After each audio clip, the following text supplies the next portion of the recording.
Alors, pour ce qui est de la troisième table ronde, elle porte très exactement sur la pluralité culturelle et le développement urbain. Donc, les villes ont un rôle important à jouer. Comment le jouent-elles? C'est un rôle de premier plan, mais en matière de culture, certainement, elles ont un rôle important. Ça, c'est assez traditionnel. Mais là, culture et développement durable, toute la question est là. Alors, c'est ce dont nous allons discuter dans la prochaine heure. J'inviterai celui qui va intervenir comme médiateur de la table ronde, d'abord à me rejoindre sur scène, Philippe Poulawek-Gonidec. Vous êtes professeur à l'Université de Montréal. Vous êtes aussi titulaire de la chaire en paysage et environnement et aussi de la chaire UNESCO en paysage et environnement. Et vous agirez à titre de médiateur, je l'ai dit. Pour le moment, vous vous installez au lutrin. Et puis après, bien sûr, vous prendrez place sur les fauteuils. Olivier Mongin, que j'ai vu il y a un moment. Vous êtes directeur de la revue Esprit. Merci d'être là. Alors, vous prenez place, revue qui n'a plus besoin de présentation et qui compte plusieurs lecteurs. Yana Revdine, voilà.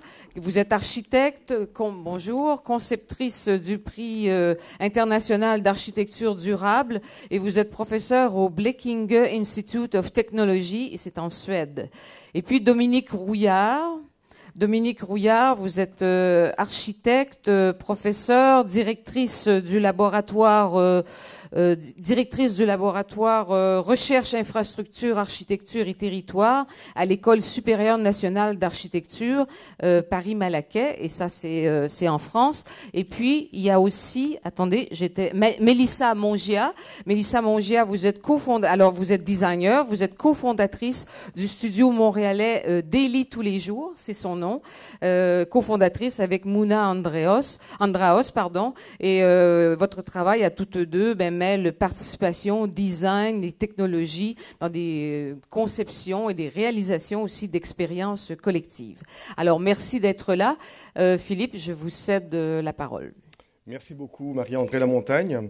Le temps est très court, donc je vais faire une brève introduction avant de laisser la parole à nos intervenants. Quelques mots pour situer le titre et le thème de cette table ronde. D'abord, auparavant, j'aimerais donc remercier une personne, Michel Ricard, ancien haut fonctionnaire du ministère de la Culture et des Communications de la France, qui a été très impliqué dans le cadrage de la table ronde. Alors, Michel, merci beaucoup d'être présent. Ensuite, rappeler donc cette table ronde, rappeler aussi que cette table ronde prend ou a pour assise la reconnaissance de la culture comme donc un élément structurant de l'aménagement et du développement du territoire. Avec cette assise-là, on rejoint, comme on a pu entendre hier, les termes de l'assise de l'agenda 21 de la culture mis en place par le ministère de la Culture au Québec. Ensuite, que la culture prend racine dans un territoire, qu'il soit rural ou urbain, bien évidemment, et inversement, le territoire lui-même est une construction humaine et culturelle. Le titre de la table ronde, Pluralité culturelle et développement durable, implique aussi un parti pris, ou peut-être plus un fait, que la culture n'est pas conjuguée au singulier.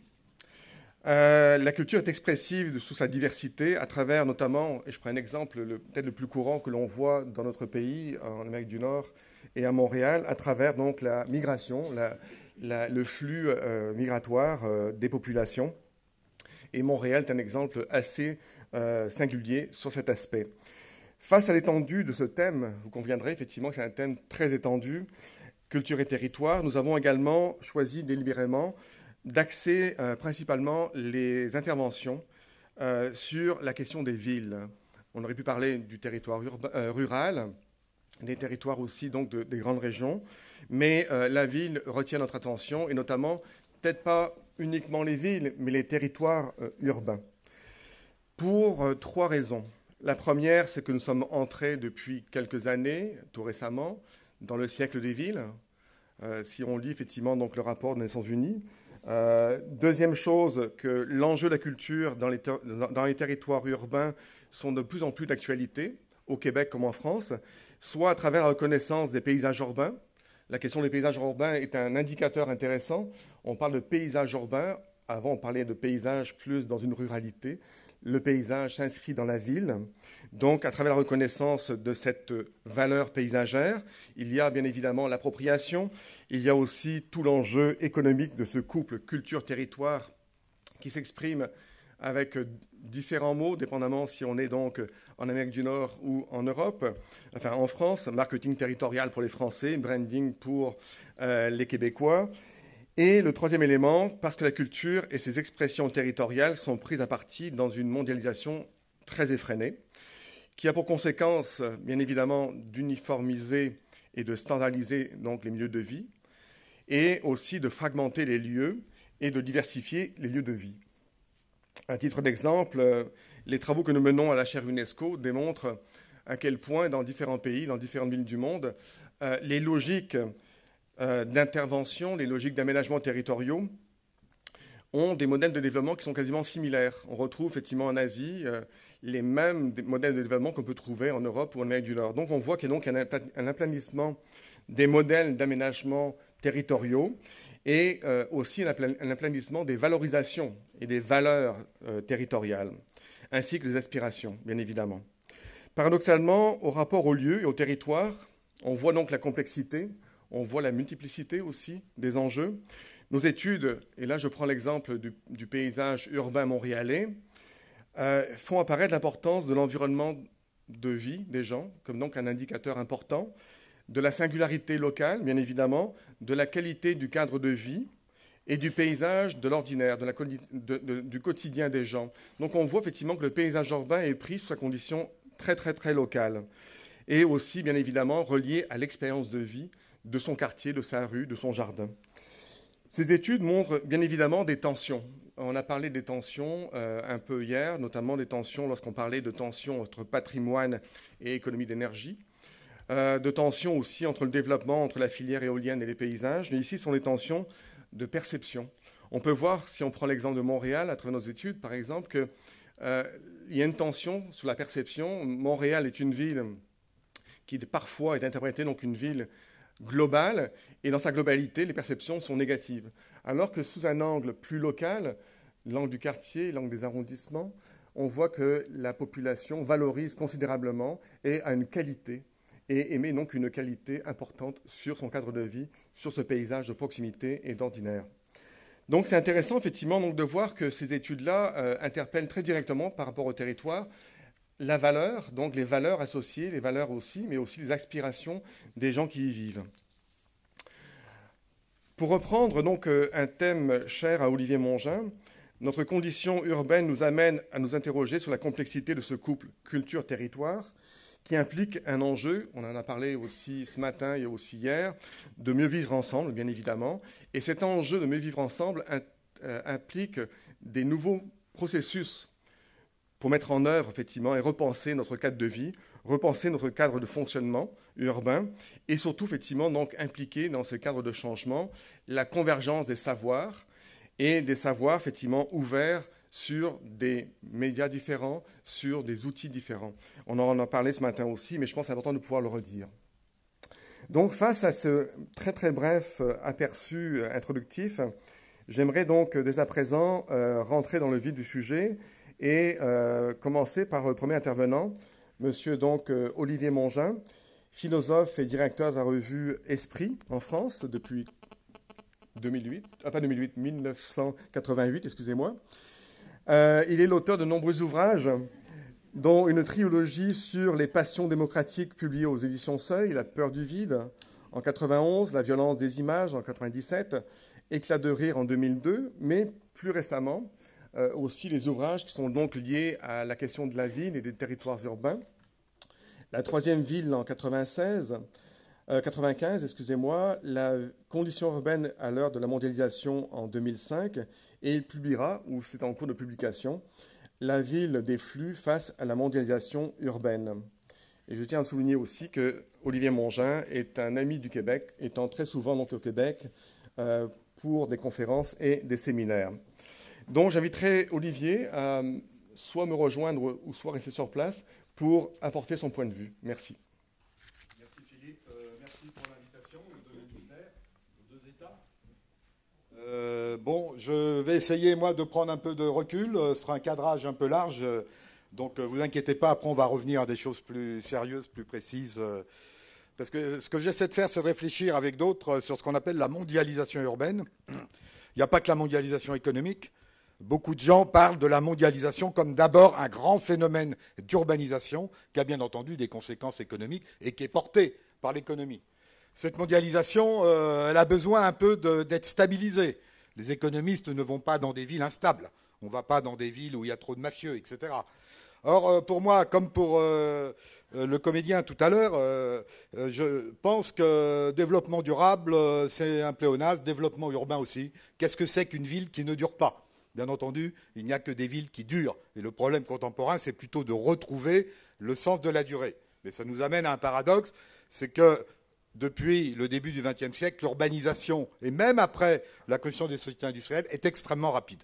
Extrêmement rapide, dont nous, Européens, je parle de l'Européen que je suis, on a un peu tendance à dire, regardons nos villes. La ville européenne, Florence et Fiesole, c'est merveilleux, et l'avenir du monde, c'est Florence et Fiesole. Non, l'avenir du monde, c'est pas Florence et Fiesole, c'est peut-être pas Montréal non plus, ville que j'aime beaucoup. Donc, il faut qu'on réfléchisse un petit peu à ce qui est en train de se jouer au niveau de l'urbanisation mondiale.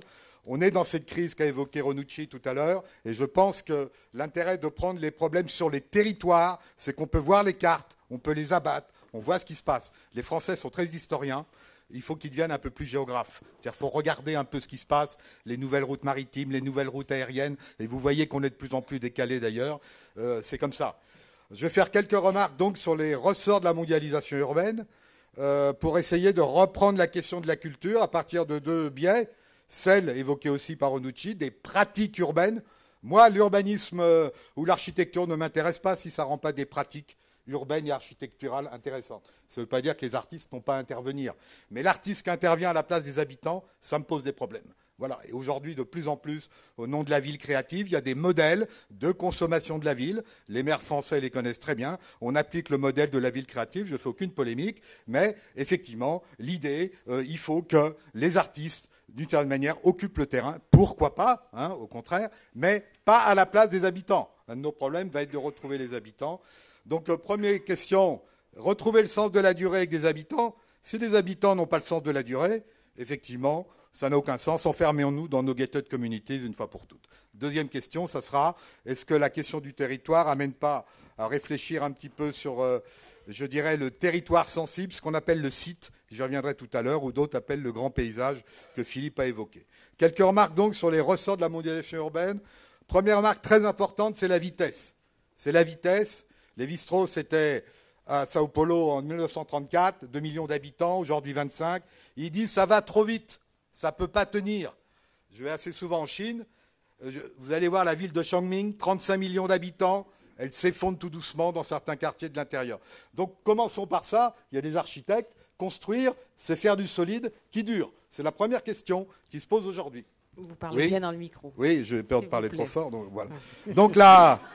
La vitesse, on a là un problème qui est un problème quasi anthropologique, on est quoi ce qu'a dit Renucci, à l'échelle de l'humanité. Hein. En un siècle, on est passé de 7%, je ne vais pas balancer les chiffres, de la population urbanisée à, on va atteindre 60-70%, il y aura un seuil. Mais est-ce que vous voyez ce que ça représente si on sort un peu de l'Europe et du Nouveau Monde, dont on fait partie, vous voyez ce que ça représente. Donc il faut un peu regarder la mondialisation urbaine, en regardant du côté de la Chine, en regardant du côté de l'Inde, en regardant du côté des pays africains.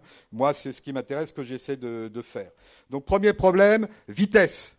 Et la vitesse, elle est d'autant plus importante qu'aujourd'hui, les nouvelles technologies démultiplient la vitesse. Vous le savez, la fameuse loi de Turing. Mais je ne sais pas, excusez-moi, je n'étais là que cet après-midi, je ne sais pas si on a beaucoup parlé. Sur la question de l'espace et des territoires, il y a un problème à poser qui est celui du virtuel, bien entendu. C'est qu'un philosophe aujourd'hui disparu, de Santi, très peu de gens travaillent là-dessus, appelé le pur virtuel. Qu'est-ce que c'est que le pur virtuel? C'est un lieu inhabitable. Pourquoi inhabitable? Je n'ai pas besoin de l'habiter, puisque entre le point de départ et le point de l'arrivée, il y a coïncidence. Je ne suis pas contre le virtuel. On est dans un monde de flux, tous azimuts, où il y a aussi les flux financiers qu'on a évoqués tout à l'heure. Le problème, c'est de repenser la question du virtuel par rapport aux autres échelles, à commencer par l'échelle première, phénoménologique, qui est celle du corps. Donc le problème, ce n'est pas de passer du corps au monde au virtuel, On est dans un monde de flux qui sont matériels et immatériels, virtuels et réels, tous. C'est pas la peine.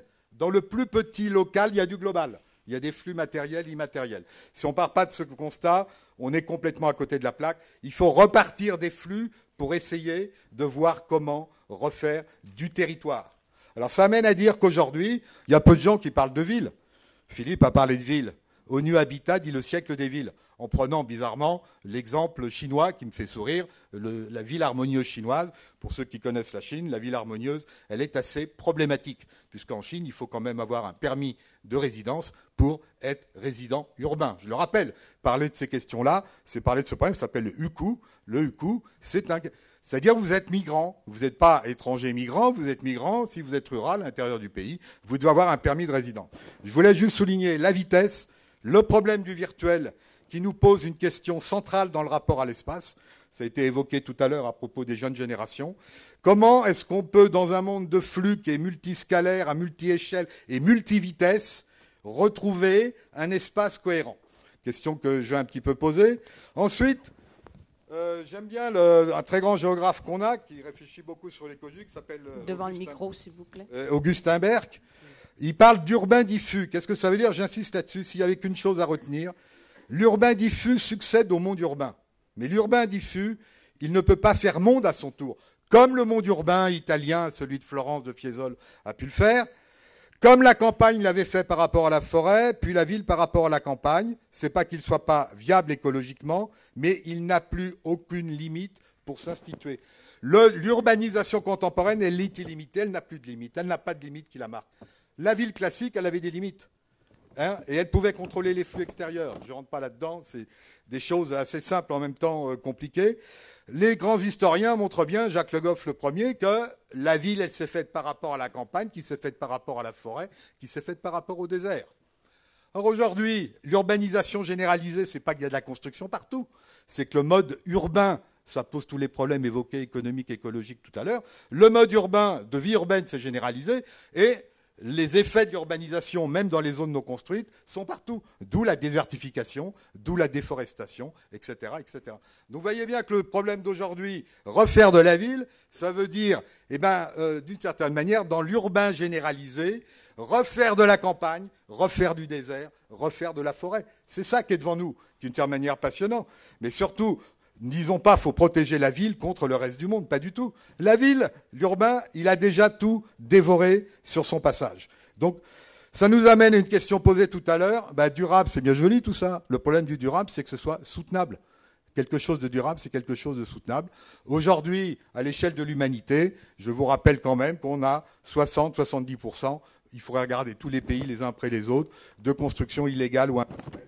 Une ville comme Le Caire, c'est 70% de construction informelle au niveau du Grand Caire. En même temps, le projet urbain qui est vendu, même en ce moment avec la Révolution, c'est le Grand Caire 2050, global, vert, connecté. Global, vert, connecté. Tous les gens qui font ça aujourd'hui, partout à l'échelle du monde, c'est formidable. On est tous, qu'on soit Veolia ou pas, pour global, vert, connecté. Donc attention, il y a de la consommation de la ville. On fait du global vert connecté. Je voulais dire aussi donc qu'il y a de l'émiettement urbain. Philippe l'a dit.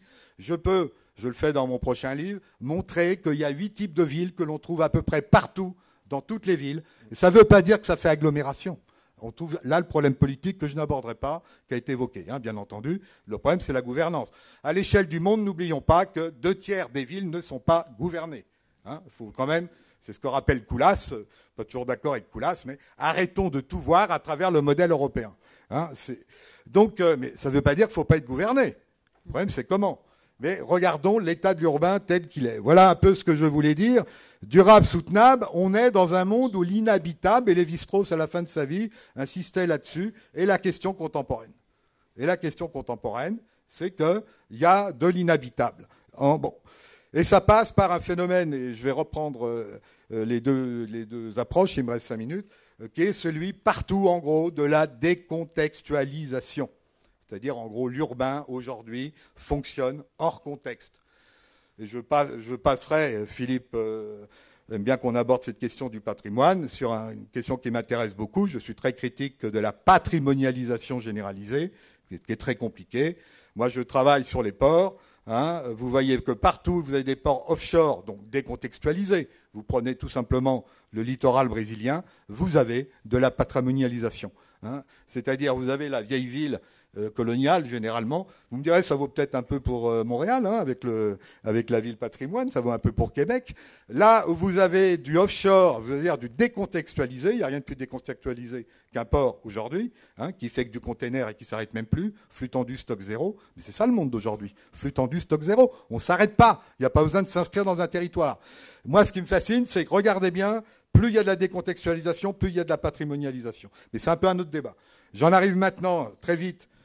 En retour, comment on va refaire du contexte? Moi, c'est ça ma question, qui est un peu large hein, par rapport à des réponses plus précises. Enfin, moi, j'ai mes intérêts. Je travaille sur l'architecte récemment disparu Rogelio Salmona à Bogota, qui ne travaille que sur des espaces publics hein, comme architecte. C'est un très, très, très grand architecte, trop méconnu, mais on a des... Alors, le contexte, comment on va le retrouver? De deux manières, je serai rapide. Hein, de deux manières. D'abord, les pratiques des gens. S'il n'y a pas de pratique des gens, une ville, elle s'écrit d'abord avec ses pieds, même si je ne suis pas un écrivain. Toutes les villes ont des écrivains. Hein. Toutes les villes ont un imaginaire d'écrivain. Et on écrit une ville avec ses pieds, comme dit Bailly.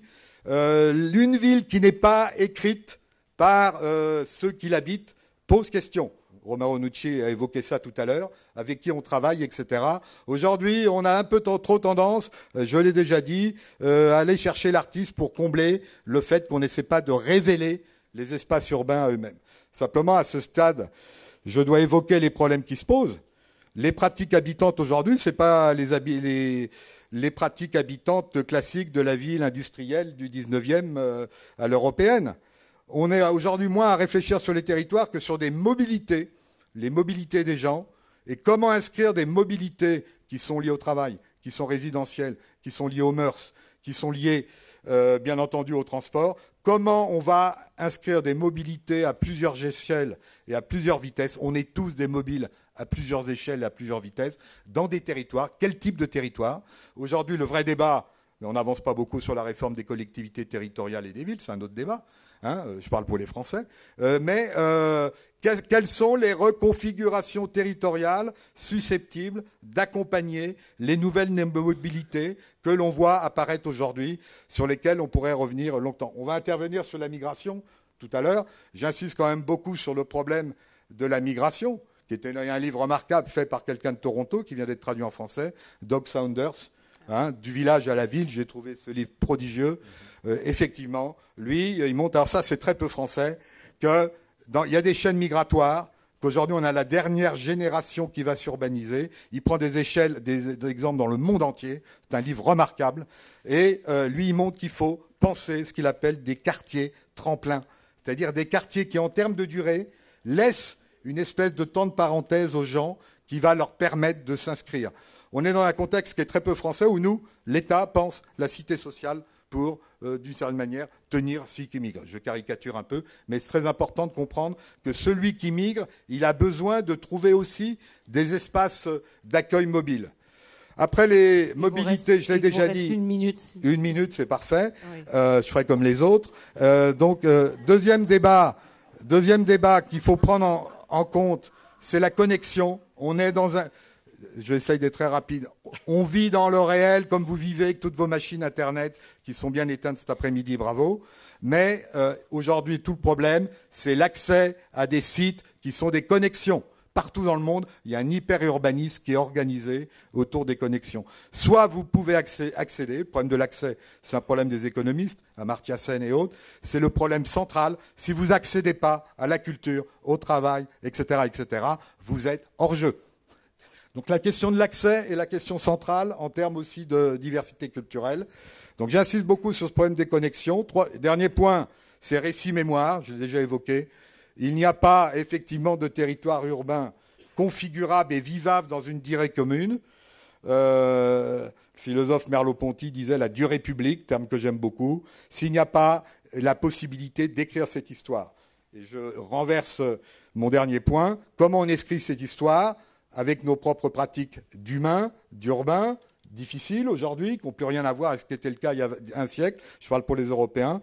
Beaucoup de gens parlent de cette idée que le site précède le programme urbain. Ça veut dire, c'est-à-dire qu'il faut essayer d'inscrire aujourd'hui nos réflexions dans ce qu'on appelle, je fais que malheureusement glisser là-dessus, le grand paysage, c'est-à-dire on vit dans des limites peut-être qui ne sont pas des limites territoriales, perceptibles, elles sont poreuses, elles sont aléatoires, c'est des limites qui sont des limites sensibles, que les gens ressentent extrêmement fortement. Ceux qui ont suivi les débats qui continuent sur le Grand Paris, quand il y a eu les 10 rapports, celui qui a le plus marqué, celui d'Antoine Grimbach, architecte, c'était l'axe Paris-Le Havre. Ça voulait dire quoi? Ça voulait dire que à Paris, si vous regardez de temps en temps, bien sûr, tout le monde n'habite pas près des Tuileries, les mouettes du Havre, elles sont là. Vous savez que la mer est pas loin. Et les impressionnistes, ils peignaient les nuages qui allaient partir vers le Havre. L'axe Paris-Le Havre. Notre Premier ministre qui a tant de difficultés, il a fait une très grande ville qui s'appelle Nantes, autour d'un grand paysage qui s'appelle, c'est l'estuaire de la Loire, où il y a plein de choses. Donc pensez à cette idée, vous qui avez, surtout les Québécois, des villes inscrites dans des sites incroyables, qu'il faut effectivement penser que le site, et le site, c'est pas la limite administrative, précède le territoire. Et je termine sur un dernier point, tous ces thèmes. Moi, je ne suis pas du tout un chercheur patenté, mais je ne suis pas non plus un praticien. Mais je suis lié à des groupes italiens qui s'appellent les territorialistes, qui sont aujourd'hui près de Turin, etc. C'est les gens qui parlent de ce qu'ils appellent la mondialisation par le bas. Ils ne disent pas qu'on va faire du local contre les flux. Il s'agit de réinscrire des pratiques communes, citoyennes, dans un espace large, qui est un espace qui permet et dernier mot, dans tout ça, pour terminer sur durée et temps, en écho à ce qui a été dit aussi tout à l'heure par Robin Renucci, beaucoup de gens réfléchissent aujourd'hui à ce qu'on appelle, mot fourre-tout, la métropole. Mais c'est quoi la métropole pour beaucoup de gens? Je pourrais citer, c'est l'idée de créer des espaces qui sont dans les flux, comme Nantes, la ville d'Hérault est dans les flux, beaucoup plus peut-être que l'État français. Elle capte beaucoup plus les flux économiques que l'État qui est en grande difficulté sur les problèmes économiques. Mais une ville métropolitaine, aujourd'hui, c'est une ville non pas de la décroissance, c'est une ville qui est capable de décélérer. C'est une ville qui est capable de retrouver un certain tempo, ça a été dit tout à l'heure aussi par Robin, une certaine décélération. Et qu'est-ce qui a besoin de la durée et du temps de toute façon, et qui est d'ailleurs le support des villes, autrement il n'y en aura pas, c'est la culture, on l'a très bien dit tout à l'heure, la culture créatrice, mais tout le monde fait partie de la culture créatrice. C'est aussi l'université et le savoir. Moi, quand je vais à Montréal, j'adore voir vos collines avec les universités. On voit bien que c'est une ville qui est portée par ces universités. Elles sont peut-être devenues un peu libérales, un peu liées aux entreprises, j'en sais rien. Un peu trop. Un peu trop, j'ai cru comprendre ça. Dit, oui. Et quand je vais dans des villes d'Amérique latine, je connais bien Bogota, c'est une ville qui est restructurée, c'est une ville capitaliste, c'est pas une ville de l'État social, elle est restructurée par des hôpitaux et par des universités. Rappelons ça, il faut aussi... Et qu'est-ce qu'il y a encore besoin, et je m'arrête vraiment, de temps, c'est la solidarité, n'oubliez pas, la solidarité, ça prend beaucoup de temps. Donc la question pour moi de la durée urbaine et de l'avenir des villes, dans la nouvelle configuration qui se met en place, qui va très très très vite, c'est effectivement la capacité de trouver des espaces qui ralentissent. Je n'ai pas dit décroissance. Excusez-moi d'avoir été trop long. Non, pas de problème, Olivier.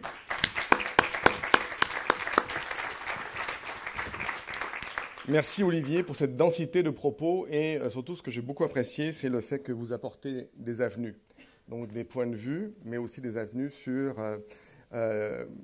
des solutions à apporter pour prendre contre-pied à ce que nous vivons actuellement et qui pose de gros problèmes face à ces enjeux qui sont difficiles à entrevoir et à résoudre. Je passe donc maintenant au deuxième intervenante, Dominique Grouillard. Dominique Grouillard est docteur en histoire de l'art et architecte. Elle est professeure à l'École nationale supérieure d'architecture de Paris-Malaquais.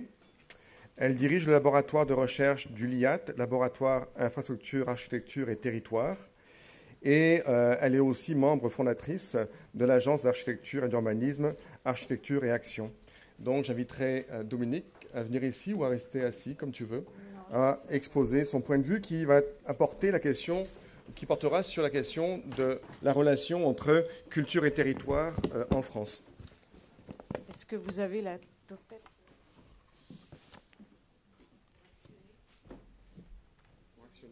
J'ai pas besoin de ça, peut-être, si.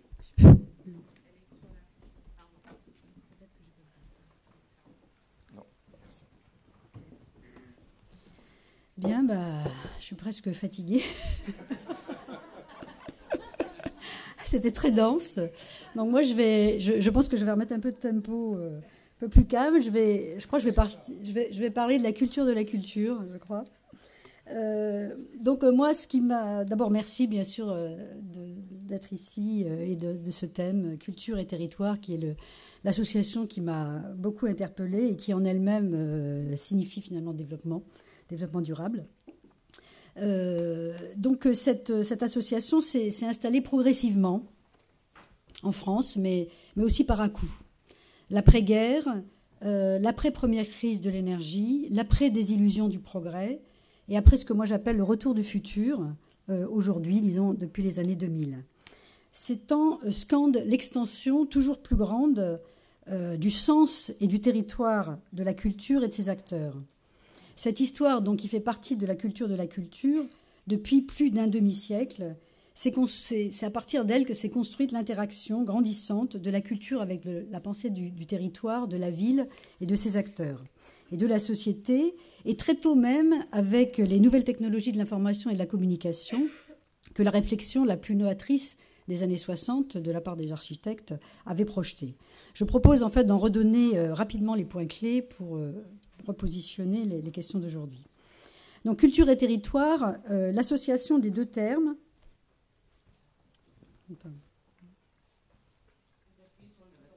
Oui. Voilà. Culture et territoire, donc l'association de ces deux termes a été le fondement de la politique culturelle développée en France avec la création du ministère des Affaires étrangères et culturelles en France en 1959. La culture devient une pièce en fait de la planification du territoire au même titre que les grands projets d'infrastructures développés sous la Ve République. Cette politique infrastructurelle de la culture revient en fait à construire de manière quasi isotropique, successivement et selon 3 échelles de structure, des dizaines de maisons de la culture, une par département, tel que le voulait André Malraux. Vous savez qu'il n'y en a que 7 qui seront vraiment construites sur le programme initial, des centaines de MJC, 2 par semaine, 1200 en 10 ans, 13 000 étaient projetés pour la décennie suivante, et des milliers de 1000 clubs, 2346 seront construits, donc un record. Partout donc sur le territoire, en zone urbaine ou rurale, ou dans les nouveaux quartiers sociaux, loin des centres et donc dans les grands ensembles. Il faut rappeler donc ces chiffres, ces ambitions dépasser le quantitatif dans une époque qui devait faire face au grand nombre. Les maisons de la culture, j'y reviens, le public interviewé, je ne sais pas où est-ce qu'il faut diriger. Voilà. Le public interviewé lors de l'inauguration de la première maison de la culture par Malraux en avril au Havre en 1961 montre bien l'enjeu tout autant social, culturel et territorial. Le ministre, l'urbaniste, le conservateur et l'architecte. Comme le dit Malraux le jour de cette inauguration, et ce propos, je l'ai trouvé dans les archives de l'INA, mais il est connu, mais il est remis encore plus précisément, et je le cite. Ce qui est important, et qui a été critiqué par Renucci tout à l'heure, mais j'y reviendrai, ce qui est important est que n'importe quel garçon de 15 ans, bon, garçon, hein, bon, les filles... C'est pas encore ça. Hein. N'importe quel garçon de 15 ans, pauvre ou du fond de la province, puisse trouver dans l'ordre de l'esprit la même chose qu'un garçon très riche et parisien. Alors on peut sourire de ce propos, comme on l'a dénoncé hier et même très rapidement dès les années 60. On peut aussi en être nostalgique aujourd'hui et entendre comme une forme de pluralité culturelle dans la diversité de l'origine sociale des gens qui accédaient, grâce à l'infrastructure culturelle de l'État, à une même culture, quand on sait aussi qui a finalement habité les grands ensembles, et je dirais que c'était déjà pas si mal. On le voit ici pour le public interviewé lors de l'inauguration. Le programme des maisons des jeunes et de la culture, je dirais les célèbres MJC, appelleront à l'expression personnelle, corporelle, au plaisir, des mots qui ne seront plus associés à la culture, qui seront de plus en plus en fait associés à la culture, et la culture à la jeunesse. Les lieux de la culture se transforment en lieux de sociabilité. Certains même accueillent des travailleurs immigrés, comme ici à Bourg-en-Bresse, lors de l'inauguration de la MJC en 1970. Après 68, le nouveau ministre de la Jeunesse et des Sports, toujours proche de Malraux, ça a été rappelé tout à l'heure, imagine un nouvel équipement, encore plus léger en termes d'investissement et plus également réparti sur le territoire, avec un but très différent, occuper les jeunes. Donc ce sont les fameux 2346 000 clubs, il pensait qu'il y en aurait 1000, il y en a eu 2346, qui seront construits entre 1968 et 1982. Chaque ville pouvait obtenir son 1000 clubs si elle offrait le terrain, les fondations et les branchements. Aux jeunes revenait le montage de la structure, la construction et la programmation future. Donc on voit bien qu'on est là, on n'est plus là dans l'optique de départ des maisons de la culture qui dirigeaient la culture vers les autres. On lancera un concours, le plan construction, visant l'invention de systèmes constructifs permettant un montage et un démontage rapide avec des éléments légers, appelant à la participation et dont le caractère d'impermanence allait symboliser la valeur expérimentale de la structure, accueillante et ouverte.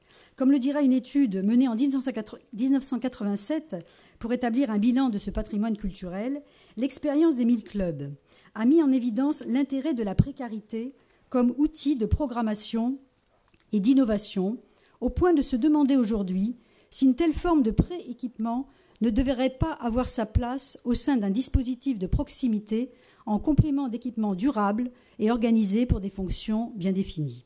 Une infraculture durable, donc on est bien ici.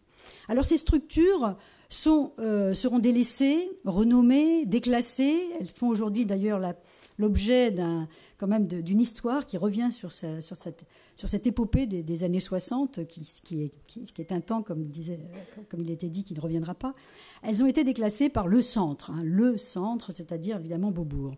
Le programme élaboré à la fin des années 60 pour le futur centre Beaubourg a hérité en fait de l'idéologie sociale et progressiste qui caractérise les trois structures culturelles de la politique promue par Malraux, mais aussi de l'imaginaire utopique de la culture qui s'est développé, je dirais presque parallèlement, et notamment dans le milieu architectural. Je n'aurai pas le temps de le développer ici, c'est sur lequel j'ai beaucoup travaillé, mais là, je donnerai juste ça c'est pour montrer comment, évidemment, Beaubourg va déclasser ces petites structures perdues au milieu des HLM et dans la banlieue par rapport à cette structure centralisée au centre de Paris et au centre de la France, qui a été Beaubourg. La première, ce qui va rendre compte de cette utopie de la culture, c'est en fait, si on regarde le premier projet de Beaubourg, le concours, on voit que c'est une architecture qui est beaucoup plus festive et joyeuse que high-tech. Les villes utopiques ou contre-utopiques des 60s sont en effet entièrement dominées par l'événement culturel et festif. La culture comme récréation, expérience et éducation permanente. Qu'est-ce qu'une ville à l'époque, dans les années 60, jusqu'en 72, jusqu'à la crise? La culture et l'éducation partout, à tout instant et tout au long de la vie, grâce aux nouvelles technologies de l'information et de la communication. C'est à quoi se résume et aspire la ville de la fin des années 60. Beaubourg est ainsi un monumental 1000 clubs, mais qui échappe à toute logique participative effective. Ce n'est plus un club, dans le sens du 1000 clubs, ou une maison, parmi des centaines d'autres, mais un centre. Beaubourg s'oppose entièrement à la vision culturelle de l'ère gaulienne. La démocratisation de la culture, en fait, ne résonne plus avec décentralisation. On peut dire que Beaubourg, non l'inverse, comme on l'a pensé souvent, c'est-à-dire l'attraction culturelle mondiale, mais que Bilbao, effectivement, a créé Beaubourg comme marque. Il va s'agir, d'ailleurs c'est imaginé dès la fin des années 80, de soit agrandir Beaubourg, soit multiplier Beaubourg. Le vieux Louvre ou le vieux Beaubourg, les choses vont très très vite, travaillait, comme l'avait dit d'ailleurs Georges Pompidou, travaillait à entretenir l'image de Paris. L'image, c'est ce qu'attendait Georges Pompidou, qu'il régénère l'image de la capitale qui en avait bien besoin. Ces images sont d'époque. Et agrandir ou multiplier Beaubourg revenait à substituer à l'image de la capitale, toujours promouvoir la capitale, le message en fait dominant du futur, c'est-à-dire l'inscription dans le réseau mondial des villes. Comme le dit aujourd'hui un élu de Lens, il rêve d'associer les villes du Louvre, Lens, Atlanta, Abu Dhabi, Damas. Ça ouvre de sacrés horizons, non ? C'est une chance pour nous. à saisir pleinement, une sorte de fulgurance qui nous projette vers l'avenir. Cependant, pour ces villes moyennes, le problème est sur le terrain. Le monument dupliqué ne fonctionnera comme un régénérateur que si ces villes et ces régions sont capables de persuader le consommateur de culture, de rester longtemps et de revenir souvent. Comme le disait Victor Gruen en 1960, le théoricien du shopping center. L'urbanisme devient dès lors une science de la logistique, conçue depuis une logique de distribution, d'accessibilité, d'attractivité et de distance de temps. Et là, s'il vous reste 1 minute. Ce principe d'aménagement stratégique enrôle dorénavant la culture dans cette même logique. Ainsi, les événements culturels ont besoin aujourd'hui d'être positionnés selon une distribution équilibrée sur le territoire afin d'offrir un parcours touristique et créer une attractivité régionale. Les parcours se calculent en temps de séjour, 2, 3 ou 4 jours ou quelques heures pour un marathon entre Lens et Lille lors d'une route du Louvre. L'infrastructure de la culture n'est plus seulement un réseau virtuel de flagships mondiaux, mais une structure logistique inscrite sur le territoire venant organiser les circuits. Elle détermine l'urbanisation elle-même dans ce passage de l'âge des métropoles à celui de la grande région. C'est pourquoi on peut dire que le territoire lui-même, globalement au cours de ces 30 dernières années, a accédé au statut de produit. Un troisième temps quand même, la culture n'opère plus avec la promesse d'équité sociale et territoriale qui caractérisait l'urbanisme expansif et égalitaire des années 60. Lille donne un bon exemple de ce nouveau type de concentration culturelle régionale. Capitale européenne de la culture en 2004, la métropole lilloise semble avoir réussi à faire découvrir la festivalisation à un large public. La conception de 12 maisons folies, qui sont célèbres aujourd'hui dans le monde entier, inaugure ainsi une nouvelle association où les mots culture et jeune, un temps quasi synonymes, ont disparu. Après le centre, la culture retourne à la maison. Ces maisons se veulent proches des gens, d'une histoire locale, d'un contexte social. Elles sont pour la plupart des réhabilitations d'usines, textiles, moulins, briqueteries, le patrimoine étant depuis longtemps rentré dans l'animation festivalière. Les maisons folies retrouvent la mission socio-éducative des MJC ou des 1000 clubs, mais avec une différence notable. L'infrastructure n'est plus un terme métaphorique, un réseau de bâtiments qui, dans les années 60 et 70, n'avait aucune matérialité effective. À Lille, les folies sont rappelées à l'ordre de la fête, laquelle s'inscrit dans un événement qui dépasse chacune d'elles et les rassemble toutes. Lille 3000, il fallait quand même l'inventer.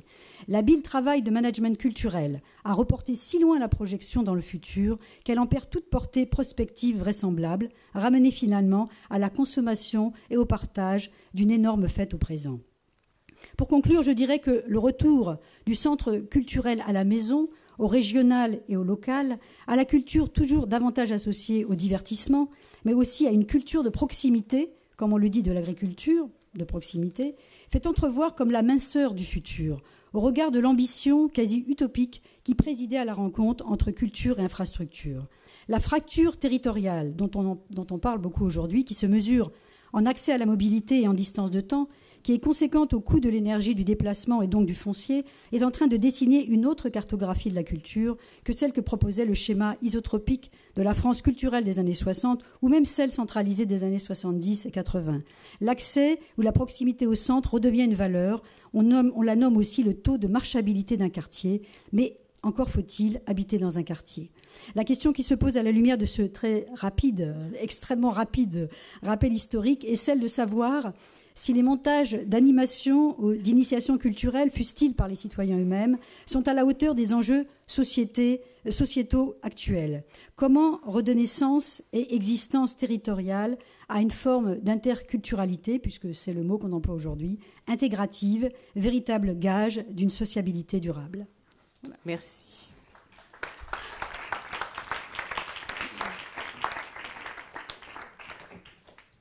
Merci beaucoup, Dominique, pour ce survol de la transformation de l'aménagement culturel du territoire en France. Et je retiens aussi donc un élément important, cette culture de proximité, donc le constat que vous en faites, qui rejoint en fin de compte aussi beaucoup de nos analyses que nous faisons actuellement sur cet espace culturel urbain nord-américain, et notamment donc montréalais. Nous passons donc à la troisième intervention. Je sais que le temps presse, donc on va peut-être plus tard rapporter le dialogue sur le public plus tard. J'inviterai Jana Revedine, architecte, attendez voir, architecte et professeur en architecture et en design de l'Institut technologique de Blekinge, en Suède. Elle a écrit de nombreux ouvrages sur la théorie architecturale contemporaine et qui met l'accent sur les méthodes et les outils liés au processus de développement durable actif. Elle a été donc elle est fondatrice de la fondation, elle a créé la fondation, Fondation Locus, une fondation qui soutient les recherches et surtout qui mobilise et réalise des expériences pilotes de rénovation urbaine participative dans différentes villes du monde par le biais d'ateliers et de projets in situ. Cette fondation donc décerne chaque année un grand prix, en architecture durable aux architectes du monde entier pour stimuler le débat et faire valoir les pratiques durables en architecture sur le plan social, culturel et politique. Elle est également membre de plusieurs comités scientifiques, notamment l'UNESCO. C'est par ce biais que nous nous connaissons. Et elle va donc nous entretenir sur la ville radicante, sur aussi, je prends un peu le terme de Jaime Lerner, donc l'urbaniste brésilien, sur cette idée d'acupuncture urbaine. Jana, à vous. Et puis il y a l'appareil qui est là sur le lutrin pour... qui est là. Voilà.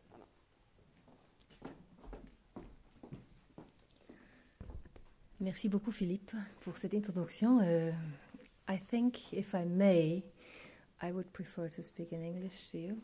It's easier, we don't have a lot of time. I guess, is this in order? Sorry, to go back. How do I do? Yes. The Radicant city. This is the city that our friend Olivier already a little bit opened up a vision towards. I research in my activity as a teacher and a researcher on integrated urban planning for social inclusion. The Radicant city is the city which is an organism, not anymore a master plan, and it is growing roots as it evolves. Radicant, as you all know, it's the same word in French, radicant, an adjective. It comes out of botany. It means taking root on or above the ground, rooting from the stem as the trumpet creeper, the ivy, la glycine aussi. And which is very, maybe the most important, it creates its roots gradually and while it is growing, as opposed to being radical, hinting the idea of one major root. So in France, I don't have to introduce Nicolas Bourriaud, who wrote The Radicant pour un art radicant in 2008. It seems much longer. To be radicant means setting one's roots in motion, not to settle. This maybe is, as we are proceeding in art, in all intellectual activity, but also in all kind of productive activity, we have to think in a new paradigm of setting our roots in motion.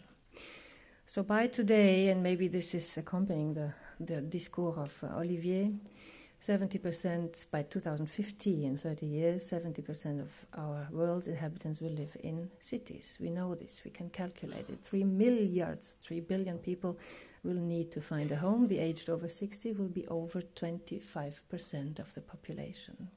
Nowadays it is maybe 7 to 8, just to have an idea. Still 80% of the inhabitants of developing countries will be installed in unplanned settlements. As we know by now, after 50 years of international style, urbanity is not zonable. Urbanity is given by mixture, as Max Weber very beautifully wrote 100 years ago. It is not given by dimension, it is not given by density, but urbanity is given only by mixture. The character of the unplanned will become accepted and valorized. We live in the century of migration. And your country, in the sense of having a property, does not exist.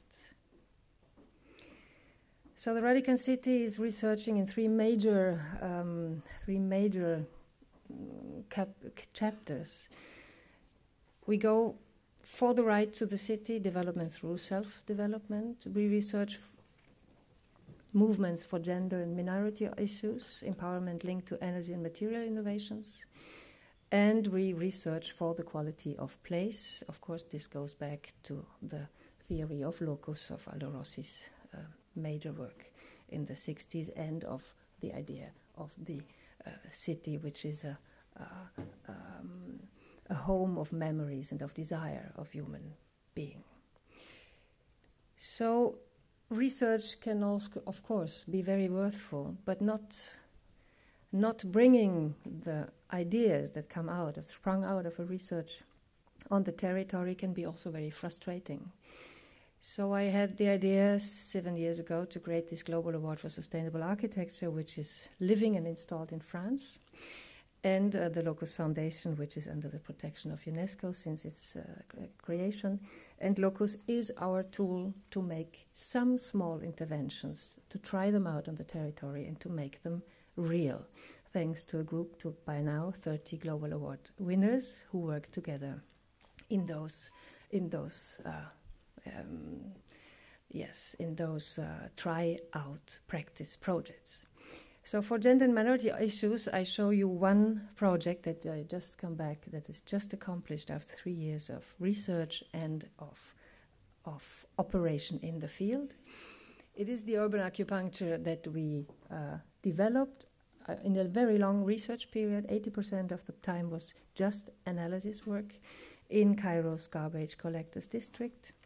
Garbage collectors are the Coptic minority in that city that is not organized, not governed in the sense of keeping it clean and in order. A city of nearly 25 million of inhabitants, 80% of it living in unplanned settlements, in fact. 13,000 tons per day is the garbage that is produced, and half of it is taken care of by the garbage people, which are literally the Zabalin in Arabic. In our community, nothing is thrown away, is the beautiful line that you can hear everywhere. And it is also a circular economy in the sense of being 60,000 residents that came from Upper Egypt to this place in the 80s. They give work to 4 times the same number of human beings, which is anyway to be remarked. The secret, I think, after some experience in this field of having a project being a durable, a lasting project on site, is to spend the most time of getting contacts to the stakeholders. So it was 1 year time that we were called to intervene in this area, and we were collecting the important stakeholders, which were organizations already active in the field since 40 years, and also the actual, the unions, the church, and of course our partners, scientific partners in the country. 1 minute left, unfortunately. What we did was a sustainable mapping. This is my theory of leaving young people, and we are speaking about the next generation, to such a project. Interdisciplinary site analysis and participatory processes. This is what we learn in the field. We map the ground, of course, the physical environment, as this is a classical way of mapping for architects, engineers, or landscapers, but most of all, we map the human dimension. And this takes a lot of time and needs very clear tools that we have to transmit by doing. This place can seem a very nearly normal place. The private spaces are very nicely taken care of, and the family has a very great value in the community. But as soon as we look at the public spaces, or half-public spaces, of course, they're improvised. Traffic is still a catastrophe. Hygiene is still some places a catastrophe. And the arrival city, Olivier, is exactly this. There come the people, the new people from Upper Egypt, and have to be installed in time. Of course, helpful is the faith that links this community together in the famous churches, and helpful is that there is a view. As long as there is a view, we have a horizon, and the horizon is not a wall, as is saying Heidegger, but is translucent. So we have the dimension of hope. And these people that have their pigeons on the top of the city, they have a certain distance to the very noisy and very dirty ground. So the pyramid of psychological needs, the famous one of the 40s of Maslow, in these areas are sometimes, or most of the times, exactly turned down. So we don't have maybe a lot of physiological or safety basic needs that are accomplished, but we have a lot of higher needs that are very accomplished. With our students, we then took 2 months of time to be in the ground and to listen to the people, what they really want for their area. We had the time to lead a dialogue with people which are, as the church organization, who is the political leader in the area, missing any kind of governance. It was not always easy. Negotiation and compromise are not springing around and always smiling, but we have the next generation, and the local youth is trained, is extremely educated, extremely open-minded and connected, and they won't lose this anymore. So the communication is established, and one of our ideas of the students come out of the 20% of the time that I give them to then develop a little urban acupuncture was let the underground become the overground, a network of communication and social inclusion. So then comes the little work that Locus can do. Out of a lot of very interesting proposals, we had one first little urban acupuncture realized in the last year. It's a self-built public lighting system, and we called Bijoy Jain from India, who is very, very aware and very proved in doing design with local materials and with recycled materials. Gender development by improvement of technical, artisanal, and entrepreneurial skills was one side, to build these lamps on the local forces and to combine them with zero running cost photovoltaic energy. This makes, of course, the difference of a political vision. So now was what happened in this year, the workshops with the local women that we trained how to build a new work line, a masculine work that they are not used to. They used to work with paper or with tissue, but not with metal. So this is a kind of empowerment that is our secret agenda. And we, of course, had a lot of tryouts going on. We had to do the technical installation in the meantime on the roof, on the main square. In September, I had to go express, because in that moment there was a fear in the area that maybe photovoltaic could explode, could take fire, or could be from the devil. So I had to, in a very serious discussion, sign that it would not take fire and that it would work. And I hope that I'm right and that God is with me in this sense. So came November, and we installed now these photovoltaic, and they are still not taking fire, thanks God. And we installed the lamps. And you see, since then the square is quite unbusy, but coming over the whole day, and the girls from the local community that installed the lamps with us, the square in the end of the evening was crowded by people, and we had this beautiful moment when there was silence around the lamps were working for the first time. And here we have the end of the story. 2 images. This was the opening the other day. And the governor of Cairo came. Can you imagine? The first time in 40 years since ever he had visited this area. We had the good timing that it was the same day that the Coptic Pope was elected, at the same evening. So we were quite maybe in good faith with the other elements.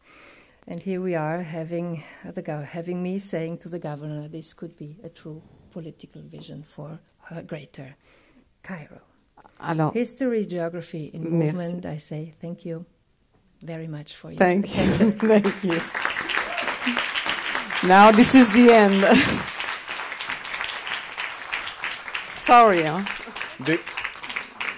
Désolé, Jana, de te couper aussi brutalement sur une expérience fascinante, une expérience qui qui illustre très très bien votre travail, qui met en pratique cette idée de ville radicante et qui met en valeur donc là encore tout le potentiel de dialogue et de communication qu'il peut y avoir entre les cultures et ce travail de la ville et de l'espace aussi du quotidien des gens.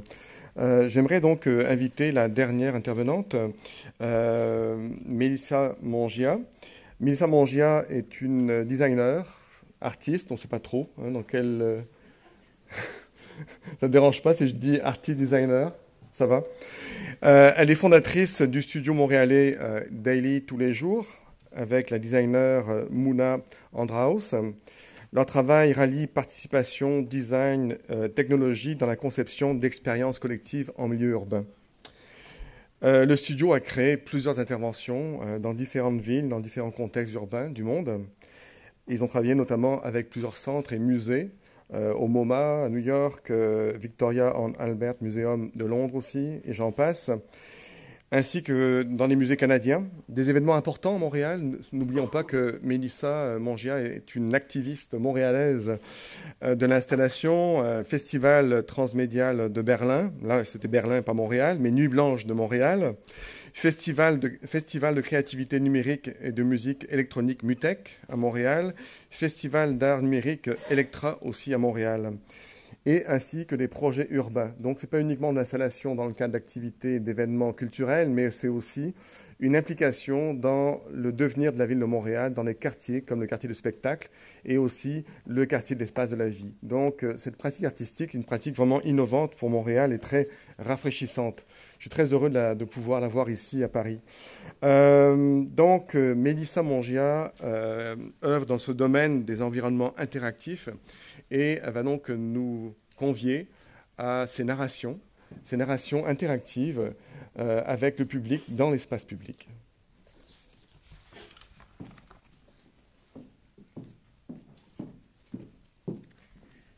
Merci Philippe, et merci à nos deux ministères pour cette invitation. C'est un plaisir d'être avec vous et de vous avoir écouté au fil de ces 2 jours.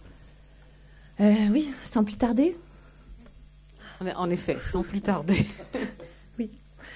Alors, expérience collective urbaine, c'est notre dada, Amouna et moi. Donc, c'est quoi des expériences collectives pour nous? C'est avant tout des expériences qui démontrent un peu cette capacité de faire plus ensemble que séparément.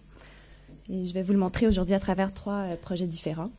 Peut-être un peu de contexte qui commence avec cette fabuleuse citation d'Henri Chopin, poète et musicien très expérimental, mais qui pour lui, c'est simplement une façon de vivre avec son époque. Et pour nous, c'était assez révélateur dans cette façon de, même si on veut innover, tout repenser, en bout de ligne, c'est vraiment juste une question de trouver des nouvelles façons de vivre avec notre temps. Donc, quand on travaille l'espace public, on a eu la chance de travailler beaucoup en milieu urbain. Il y a toujours cette question de réenchantement, donc d'en trouver des nouvelles façons de vivre, comment de voir à travers les histoires, qu'est-ce qu'on peut faire vivre aux gens, de poétique, parfois même de magique. Et surtout, il y a cette reconnexion, ce rapprochement entre les gens et leur environnement, et de voir comment ce rapprochement-là peut être significatif et le plus profond possible pour en arriver à une réappropriation. Comme on a vu, je crois que c'est des thèmes qui ont été beaucoup élaborés aujourd'hui, mais comment, une fois que lorsqu'on est près de quelque chose, que ce soit des gens ou même un environnement ou un sujet, on a le goût de le protéger, de le redéfinir, de se l'approprier. Et c'est pour nous cette connexion qui nous intéresse, d'en arriver jusque-là. Puis je pense que c'est aussi le lien avec le développement durable dont on est si préoccupé aujourd'hui. Et ultimement, pour nous, un gage de succès, c'est le réengagement des gens. Donc, de voir comment on peut les engager, soit dans nos histoires, ou envers leur environnement, leur communauté. Donc, oui, on travaille nos outils. On explore beaucoup la participation, le design, la technologie. Donc, on est un bureau multidisciplinaire et c'est avec ces 3 paliers qu'on réussit à faire des différents projets que je vais vous montrer. Sans plus tarder et rapidement. 21 balançoires, c'est un projet qui a pris d'assaut le centre-ville de Montréal. Une promenade qui, en fait, avant la promenade, était un petit terre-plein qui séparait un grand complexe scientifique d'un grand complexe artistique qui après, c'est le quartier des spectacles qui a transformé ce petit terre-plein en promenade, mais qui n'était pas encore habité dans les habitudes des Montréalais. Donc, on nous avait demandé de faire un événement, une installation pour inaugurer la promenade récemment ouverte. Il y avait déjà ces structures blanches qui servent au festival pour installer une variété de kiosques ou l'expo. Donc, ce que l'on a proposé, c'est 21 balançoires un peu spéciales. Oh my God!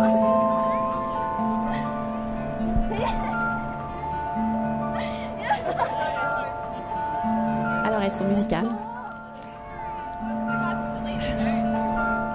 Et on va bientôt les voir.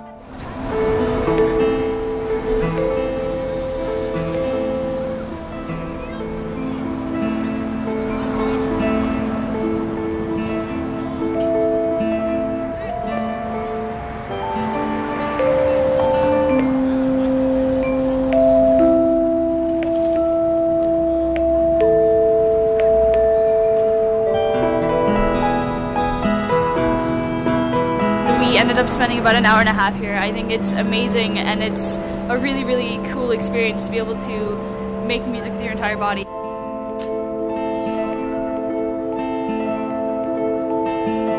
We tried to figure out if we all went together at the same time, we would change the music. And it did. Alors, on avait travaillé pour ce projet. On voulait que le projet parle autant à la communauté scientifique qui est avoisinante. On avait travaillé avec un biologiste qui est spécialiste en comportement animaux et qui avait étudié particulièrement la coopération. Donc, de voir les schèmes de comportement que l'on pouvait stimuler, de voir, comme c'est un instrument musical, pas les gens ils portent attention à ce que font les autres, du fait que tout le monde se met à faire de la musique. Parce que vous avez bien compris, les balançoires, lorsqu'ils atteignent le niveau le plus haut, déclenchent une note. La plus haute la balançoire, la plus haute la note. Et donc, ensemble, on crée cette musique, mais lorsque les gens sont en synchronicité, ils déclenchent des mélodies plus complexes qui sont cachées. Donc, c'est avec ce biologiste qu'on avait trouvé ce mécanisme un peu interactif qui permettait aux gens d'aller un peu plus loin dans l'expérience et d'aller aussi plus loin dans leur connexion entre eux. Donc, ça a été une installation qui a été adoptée par les Montréalais le jour comme la nuit, qui a vraiment attiré tout type de public. On a vu tous les âges. On n'avait pas le droit de prendre des planches à rouler sur la promenade. Puis souvent, on arrêtait des planchistes qui disaient « Excusez-moi, vous n'avez pas le droit. » Puis ils étaient comme « Oui, on s'en va se balancer. » Donc vraiment, un succès un peu très pour tous les âges et tous les profils. Et surtout, ce qui nous faisait plaisir, c'était de voir comment on avait créé des nouvelles habitudes de fréquentation de la promenade. Donc, on apprenait que les gens allaient se balancer dans leur pause le midi. Donc, il y avait vraiment des retours. Ça devenait comme une autre chose à faire dans la ville, dans leur quotidien. Et surtout, c'est de voir, comme on peut voir sur cette image, comment les gens passaient du temps. Donc, c'est d'un lieu de passage transitoire, ça devenait une place publique. Où les gens échangeaient, se parlaient. C'était assez fréquent de voir des gens dire « Hey, viens, ensemble, on va déclencher plus de musique. » Puis même, là, je vous le dis, puis je ne croyais pas quand mes gens me le disaient, et je l'ai vu de mes yeux vus. Donc, de voir, pour nous, le succès, c'est de voir comme un acte individuel d'une balançoire. Se balancer, souvent, on n'est pas obligé d'être engagé avec ses voisins, devenait une création collective. Il y avait vraiment une espèce de musique, une symphonie qui émergeait que de la participation du public et de leur écoute entre eux. Et oui, l'émergence d'un rituel. Donc, une nouvelle habitude de vie à Montréal, mais sur son heure de dîner, on peut aller se balancer et faire de la musique avec ses voisins. Deuxième projet, rapide, la conspiration du bien. Ça ici, c'est un projet plus exploratoire qui a été fait à Montréal dans le cadre de la Biennale de Montréal en 2009, où Obama venait de se faire élire et dans un grand mouvement de positivisme, on avait décidé, pourquoi pas, de rassembler les gens dans une quête un peu absurde qui est de conspirer pour le bien.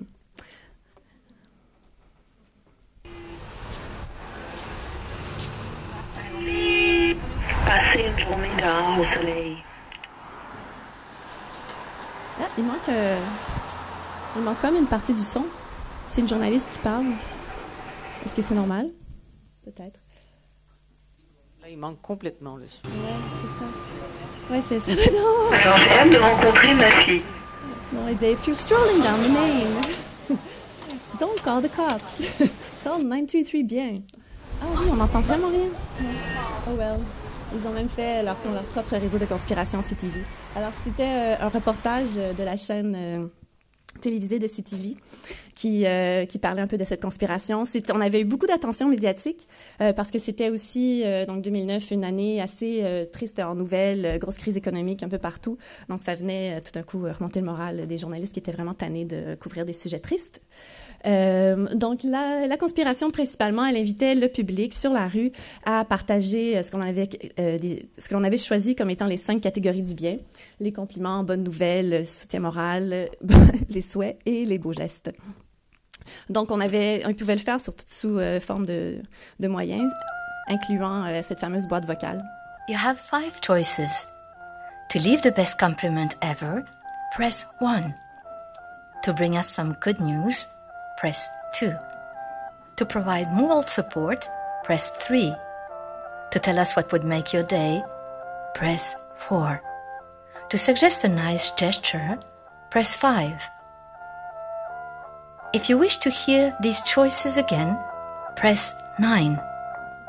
To speak to a human being, please call a friend. Beep. Your value in the world is beyond measure. You make your friends smile. Beep. Sophie, tu es la plus belle. Sophie, viens agrémenter ma vie. Sophie, je t'aime. Sophie. Bon, alors, on stimulait vraiment, on a invité les gens par toutes sortes de moyens. Ce que vous voyez, c'était la boîte vocale. Donc, différents coins de rue étaient investis d'enceintes. Donc, si on va dans le boîtier rose, c'était des enceintes qui projetaient cette douche de compliments ou de bonnes nouvelles. Donc, on communiquait le numéro de téléphone à appeler pour laisser son message et il était diffusé automatiquement sur la rue. On avait, on avait comme un coin de rue par catégorie. C'était très drôle. Le coin de rue des compliments était particulièrement un succès. Il reste 1 minute. Ah, pour vrai? OK. Ah, mais c'était sur le 8, ça, ou sur le 10? C'était sur le 10. C'est bon. OK. Et le 12. Et le 12. Donc, oui, il y avait aussi des notes qui pouvaient être laissées à la main, qui étaient agrandies, qui étaient publiées dans le journal Métro, qui avait été aussi un partenaire dans l'aventure, qui nous donnait une colonne par jour. Donc, vraiment, on avait réussi à... Ce qui était magique, c'est de voir comment un petit geste anodin devenait grossier. Tout d'un coup, le petit message qu'on avait envoyé bêtement se retrouvait comme une affiche sur la rue, dans le journal. Donc, on avait bien réussi à infiltrer les médias, projection le soir par SMS. Donc, ça nous a bien plu de voir comment la quête absurde a pu réenchanter la place publique, mais par le public, dans le fond, par leur message, par leur volonté. Dernier petit projet, Rewrite the Year, où cette fois-ci, on est dans le plus sérieux, après une année de protestation, de mouvements d'indignés et d'occupation. En décembre dernier, on a décidé de rendre hommage au grand mouvement de protestation qu'il y a eu à travers le monde, en choisissant 365 titres de journaux locaux et globaux. Ce projet-là a eu lieu à Surrey, dans l'Ouest canadien. Et on projetait les titres de journaux en sélectionnant des mots qui pouvaient être changés par le public. Donc, on peut voir ici quelques exemples.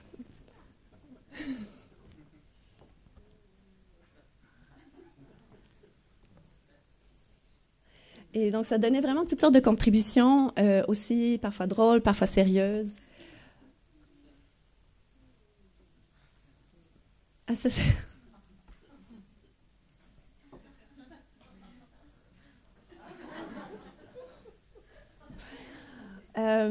Et le tout, évidemment, était aussi archivé sur le web. On pouvait participer du web ou de la rue. C'était vraiment pour nous l'occasion de transformer une façade d'édifice en un lieu d'échange et de réflexion de l'année qui venait de passer. Donc, on commençait par parler des nouvelles, dans le fond, de partager ce qui c'était, de faire une revue de l'année ensemble sur un ton ouvert. Mais tranquillement, ce qui se passait, c'est qu'on s'appropriait les nouvelles et on se mettait à imaginer le futur ou revoir le passé. Et pour nous, je crois notre partie préférée, c'était cette petite ligne que l'on projetait, qui émergeait des grandes discussions qu'on avait au sujet de la modération avec l'Institut qui présentait le projet. et qui est dans le fond, je pense, la prémisse du projet. If you don't like it, change it. Si ça ne vous plaît pas, changez-le. Vous en avez le pouvoir. Puis c'était aussi le message qu'on lançait dans le fond au public. Si vous n'êtes pas content, vous avez le pouvoir, vous pouvez changer les choses. Alors voilà. Merci. Merci beaucoup. Alors évidemment, on n'a pas le temps pour une discussion ici. Non, mais je voulais quand même faire des liens rapides entre Mélissa et peut-être Olivier, parce qu'Olivier nous a parlé, et peut-être vous aussi, étant écrivaine.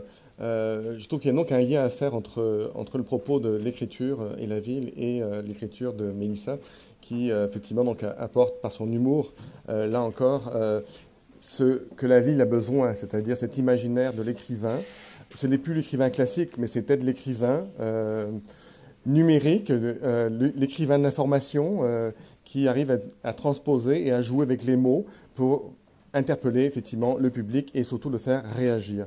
Alors j'aimerais peut-être entendre là-dessus rapidement, Olivier, comment tu réagis par rapport à ça?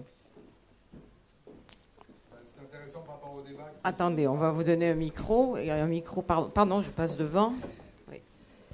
Et puis après, on prendra une question très courte dans la salle. Moi, ce que je trouve intéressant par rapport à ce qu'a évoqué Dominique Rouillard de manière très précise, on voit qu'il y a une offre globale de culture qui devient une offre qui se joue entre ce qui est appelé les villes, mondes, etc., entre Abu Dhabi, Paris, Montréal, etc. Au passage, moi j'ai beaucoup insisté sur le problème des habitants. Abu Dhabi, entre la ville, vitrine, qu'on voit ou Dubaï, parce que c'est le modèle qu'on a partout, c'est très fragile, hein, mais et les habitants, il y a un décalage total. On a des villes aujourd'hui qui se vendent à l'échelle mondiale, qui sont totalement inhabitées. Le share d'Abu Dhabi ou de Dubaï qui finance la ville de Dubaï et qui en profite, ça n'a aucune conséquence sur ses propres modes de vie. Hein, c'est très important. Donc on a une offre, pour ça que moi je suis totalement opposé c'est un débat avec le ministère de la Culture, à offrir n'importe comment des marques qui sont des marques universelles, comme celle d'un musée, etc. C'est des choses très très profondes. Parce que, on a quand même des villes où l'offre culturelle aujourd'hui est complètement, vous pouvez le nuancer, mais de plus en plus découpée de ce que sont les habitants. Alors, je ne dis pas que ce n'est pas le cas partout, hein, en France, c'est assez intéressant, mais les villes, musées, TGV, ça pose des petites questions quand même. Hein, et alors, à l'inverse, ce qu'on a vu là, c'est pas les habitants qui parlent d'eux-mêmes, mais vous intervenez, je dirais presque comme une médiatrice discrète. C'est même pas une médiation. Vous êtes une incitatrice, quoi. C'est ça que je trouve formidable. Et ça fait, c'est même pas que vous imposez votre écriture, vous faites écrire. Hein, et pour moi, c'est deux choses, mais qui sont d'une certaine manière discordantes. Hein, il ne s'agit pas après de dire qu'il ne faut pas l'offre du musée. Mais on voit qu'on sort du musée parce qu'il y a un problème du rapport de l'habitant au musée. Enfin, on est dans un musée ici, donc calmons-nous. Vous savez, ce colloque est une initiative, on l'a dit, de la France et du Québec, et il sera instructif de croiser de nouveau les regards. Alors, de manière intrinsèque, les regards sont croisés depuis hier matin, mais cette fois de manière intergénérationnelle, des regards de jeunes gens par rapport à tout ce qui a pu se dire depuis hier matin. Parce qu'après tout, la durée est un élément clé de l'affaire, et l'avenir et ce dont il sera fait est maintenant à considérer. Alors, je les invite, ces deux jeunes gens, ils ont évidemment été choisis, non pas au hasard, ils ont été choisis à venir me retrouver sur scène. D'abord, Jean-Baptiste Friot. Vous êtes, alors, l'un est français, l'autre québécoise. Voici le français. Jean-Baptiste Friot, architecte, donc au sein d'une association qui s'appelle l'Association libérale d'architecture Jean Nouvel. Donc, vous jouez bien sûr de l'homonymie. Et cette association a été lauréate 2012, les albums des jeunes architectes et des paysagistes. Et puis, à vos côtés, Amélie Vaillancourt. Amélie Vaillancourt, vous êtes agente de recherche et de communication au sein de la Coalition pour la diversité culturelle au secrétariat de la Fédération internationale des coalitions pour la diversité culturelle. Alors, et vous êtes du Québec. Alors, on va prendre peut-être 12 à 15 minutes pour vous entendre là-dessus. Alors, que retenez-vous et qui parle d'abord? Amélie. Oui, je vais commencer. D'abord, je remercie encore les ministères français et québécois pour cette initiative. Je pense que les échanges ont été particulièrement riches et multiniveaux. On a eu des perspectives philosophiques et des bonnes pratiques très, très inspirantes. Donc, moi, ça m'a inspiré, j'ai appris beaucoup. Donc, je dois revenir un peu sur... bon, j'ai un regard jeune peut-être, mais je viens d'une organisation qui s'appelle la Coalition pour la diversité culturelle et qui regroupe les principales associations de professionnels de la culture au Canada. Et donc avec un objectif bien précis, c'est-à-dire de faire reconnaître la double nature des biens et services culturels pour que la double nature, c'est-à-dire commerciale et culturelle, parce qu'ils sont évidemment porteurs de sens, d'identité et pas seulement des biens économiques, donc pour préserver le droit des États d'adopter des politiques culturelles. C'est ça notre mission. Et donc il y a 43 coalitions dans le monde. Et donc, on est aussi le siège de la Fédération des coalitions. Et donc, on a travaillé, le mouvement de la société civile a joué un rôle très important pour l'adoption de la Convention sur la diversité des expressions culturelles, la Convention dont on a parlé beaucoup, de 2005, de l'UNESCO. Donc, la société civile a joué un rôle primordial et je vois un lien très clair entre culture, développement durable et l'ensemble de cette Convention, parce que d'après moi, c'est pas seulement l'article 13 l'affirme très clairement, mais il n'y a pas seulement ça.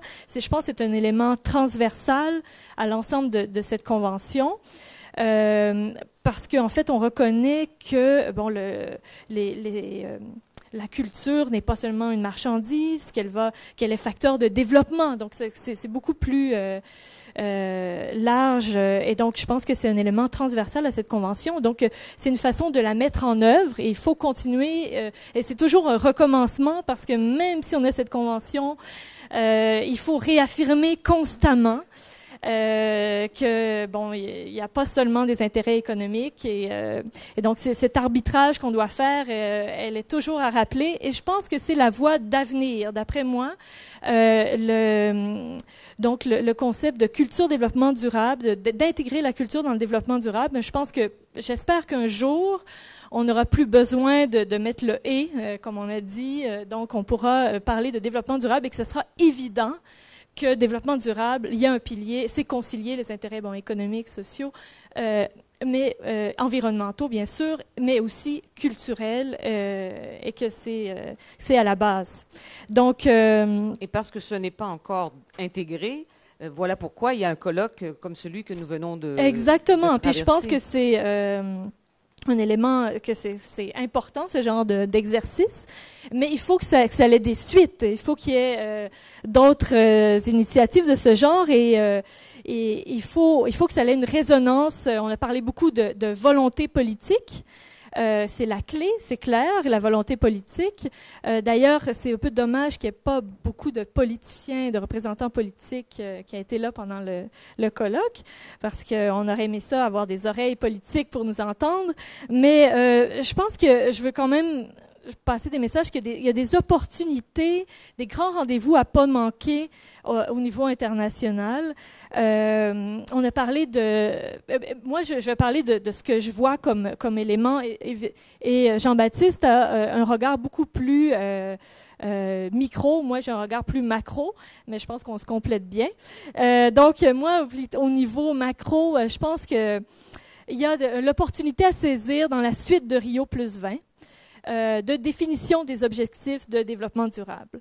Il faudrait qu'on arrive peut-être à un front commun, peut-être quelque chose d'une déclaration commune avec donc les ONG, la société civile, mais aussi les organisations internationales comme CGLU, l'UNESCO, sur l'importance d'inclure la culture dans les objectifs de développement durable. Ça pourrait être une voie. Une voie aussi que nous, on entreprend à la Coalition, c'est un cycle de conférences sur où on en est dans la mise en œuvre de cette convention de 2005, un peu la seconde étape, parce que bon, on va arriver on veut arriver 2005, 2015, on veut arriver avec un bilan concret puis des réalisations qui montrent qu'elle a servi à quelque chose. Donc, il y a un cycle de conférences que nous on entreprend la coalition à partir de mai. Et puis, ça va être la culture et le développement durable va occuper une place centrale dans la première conférence qui va avoir lieu en mai, qui va avoir lieu donc à Québec. On est encore un peu à l'élaboration du programme, mais donc on veut vraiment que ça soit un axe important. Et aussi, bon, il va y avoir une conférence à l'UNESCO en mai 2013. D'ailleurs, on n'a pas eu beaucoup de détails, mais peut-être que Nada pourrait revenir là-dessus, mais je crois que ça devrait être centré sur culture et développement durable. Donc ça, c'est un autre événement, disons, à saisir. Et ça me fait penser que toute la démarche qui a mené à la convention, à l'adoption de la convention de 2005 si rapide, c'était vraiment la conjonction de volontés politiques très fortes de gouvernements du Québec, du Canada et de la France qui ont graduellement amené d'autres pays et la société civile qui jouait un rôle moteur aussi là-dedans. Et donc, pourquoi pas reprendre ce modèle-là pour pousser cette idée de l'importance de la culture dans le développement durable.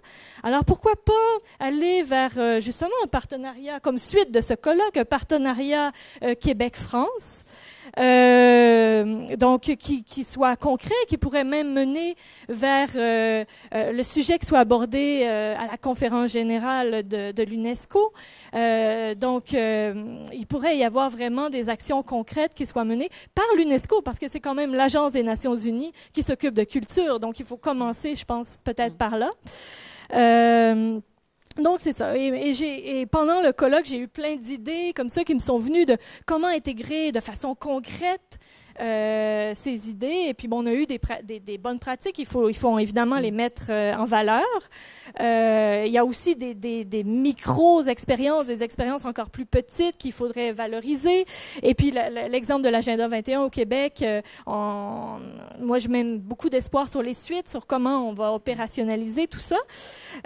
Donc, on va peut-être entendre votre camarade, d'accord, pour savoir ce qu'il a je pense à l'esprit. Donc, Jean-Baptiste Friot. Oui, donc je travaille au sein d'un collectif d'architectes, en fait. Et je pense que c'est peut-être parce qu'on a gagné les AJAP qu'on a été invité ici, parce que, bon, je représente mon collectif, je ne vais pas parler en nom propre, vraiment. Au début, quand on a reçu l'invitation, on ne savait pas trop, en fait, si c'était une erreur ou pas. Et modeste avec ça.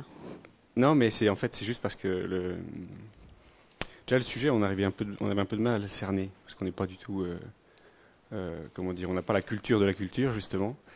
Donc, pour nous, culture, développement durable, qu'est-ce que ça pouvait bien vouloir dire? Est-ce que c'était imprimer des flyers sur du papier recyclé ou...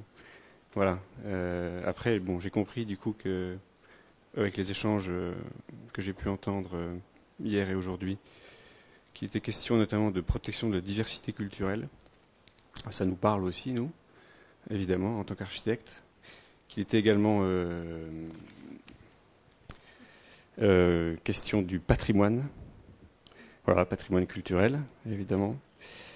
Mais je voudrais d'abord parler, en fait, de ce que je trouve un petit peu ambigu dans cette histoire. C'est qu'en fait,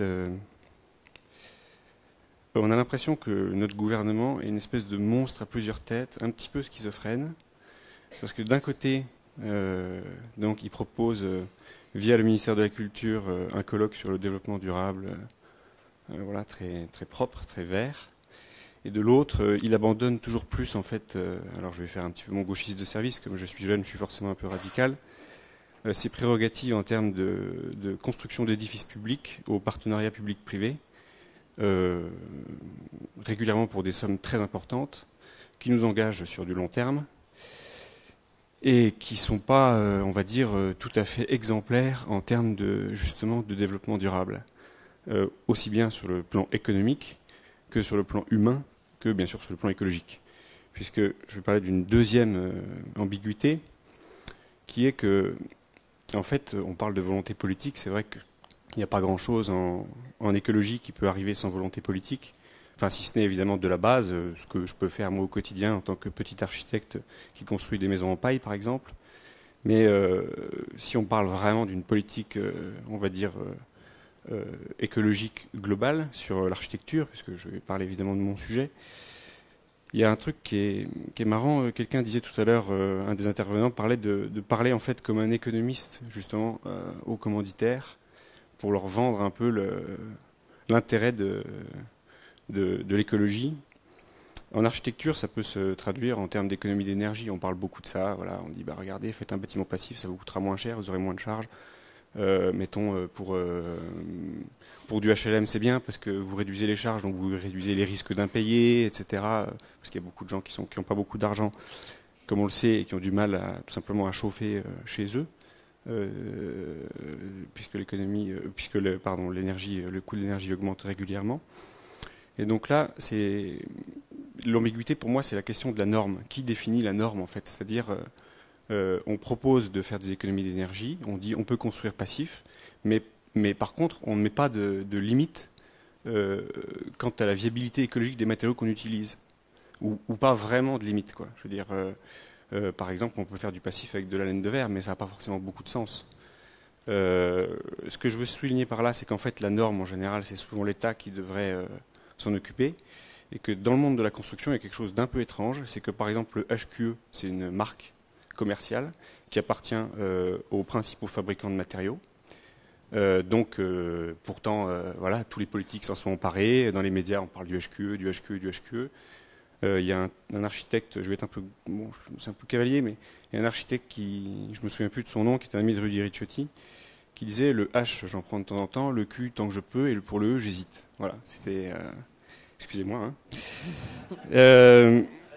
Ensuite, il y a l'AFNOR, hein, bien sûr, l'AFNOR donc, qui est chargé d'édicter les normes de la construction. Et l'AFNOR, il faut quand même bien voir qu'il y a des gros représentants industriels en son sein.